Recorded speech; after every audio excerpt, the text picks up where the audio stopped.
സുഹൃത്തുക്കളെ, നമ്മൾ ഇന്ന് പഞ്ചതന്ത്രത്തിലെ 18ാമത്തെ കഥയിലേക്ക് കടക്കുകയാണ്. ഈ കഥയുടെ ടൈറ്റിൽ സൂചിമുഖിയും കുരങ്ങനും എന്നുള്ളതാണ്.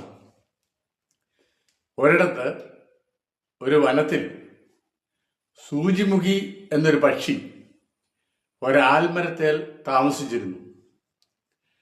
അത് കൂടുകെട്ടി സുഖമായിട്ട് മഴ നനയാതെ വെയിലേൽക്കാതെ സന്തോഷമായിട്ട് കൂട്ടിൽ വസിച്ചിരുന്നു.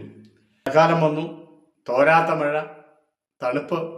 ഈ സമയത്ത് കൂടുള്ള കുരുവി, കൂടുള്ള ഈ പക്ഷി, സൂചിമുഖി പക്ഷി സന്തോഷവതിയായിരുന്നു. കാരണം അവൾക്ക് കൂടുണ്ട്, സംരക്ഷണമുണ്ട്, എല്ലാമുണ്ട്.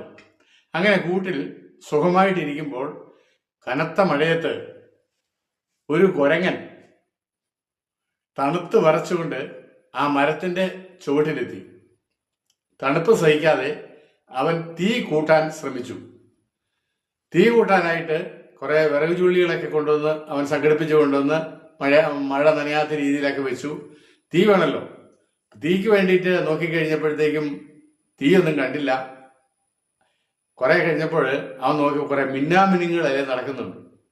മിന്നാമിനുങ്ങ് തീയാണെന്ന് ധരിച്ച് ഇവൻ 1-2 മിന്നാമിനുങ്ങളെ പിടിച്ച് ഈ വിറകിന്റെ കീഴെ വെച്ച് ഇടയിൽ വെച്ച് അതിന് ഊതി കത്തിക്കാനായിട്ട് ശ്രമിച്ചുകൊണ്ടിരുന്നു. ഇത് കണ്ട സൂചിമുഖി പക്ഷി അവനെ പരിഹസിച്ചു. എടോ വിഡ്ഢി കുരങ്ങ, ഇത് തീയല്ല, മിന്നാമിനുങ്ങാണ്. അതൊരിക്കലും കത്തുകയല്ല. അതൊരു ചെറിയൊരു ജീവിയാണ്. നിനക്ക് ബോധമില്ലേ? ബുദ്ധിയില്ലേ? ഇങ്ങനെയാണോ പെരുമാറേണ്ടത്?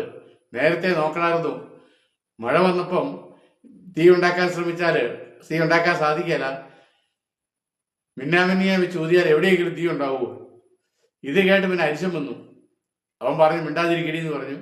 എന്നാലും ചിലപ്പോൾ നിർത്തിയില്ല സൂചിമുഖി പക്ഷി. അവൾ വീണ്ടും പറഞ്ഞുകൊണ്ടിരുന്നു, മിന്നാമിനിങ്ങനെ ഊതി കത്തിക്കാൻ ശ്രമിക്കുന്ന നീ ഒരു പമ്പര വിഡ്ഢിയാണ്. ഇവന് അരിശം വന്നു.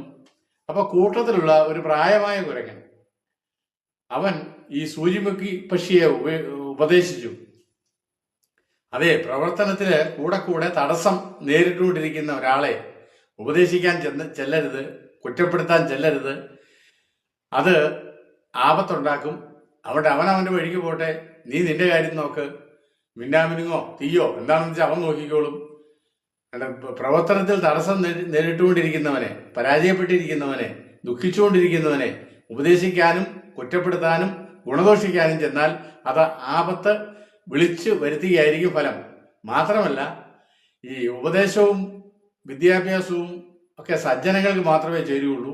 ബോധമില്ലാത്ത ഈ കുരങ്ങനോട് പറഞ്ഞാൽ അത് നിനക്ക് തന്നെ ദോഷം ചെയ്യും. ഇതൊക്കെ പറഞ്ഞിട്ടും സൂചിമുഖി പക്ഷി അവളുടെ വർത്തമാനം ചിലപ്പോൾ നിർത്തിയില്ല. കുരങ്ങന് അരിശം വന്നിട്ട് ഇവൻ കൂടോടെ ഈ സൂചിമുഖി പക്ഷിയെ വലിച്ചു പറിച്ച് നിലത്തടിച്ചു കൊന്നുകളഞ്ഞു. നിബനകൻ പറഞ്ഞു, അതുകൊണ്ടാണ് ഞാൻ പറയുന്നത്, വിദ്യാഭ്യാസം, പാണ്ഡിത്യം, ഉപദേശം ഇതൊക്കെ സജ്ജനങ്ങൾക്കേ ചേരുള്ളൂ, എല്ലാവർക്കും ചേരില്ല. കുരങ്ങനെ ഉപദേശിച്ച കുരുവിയുടെ കഥ കേട്ടിട്ടില്ലേ?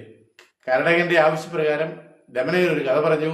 അതാണ് 19ാമത്തെ കഥ, കുരുവിയും കുരങ്ങനും.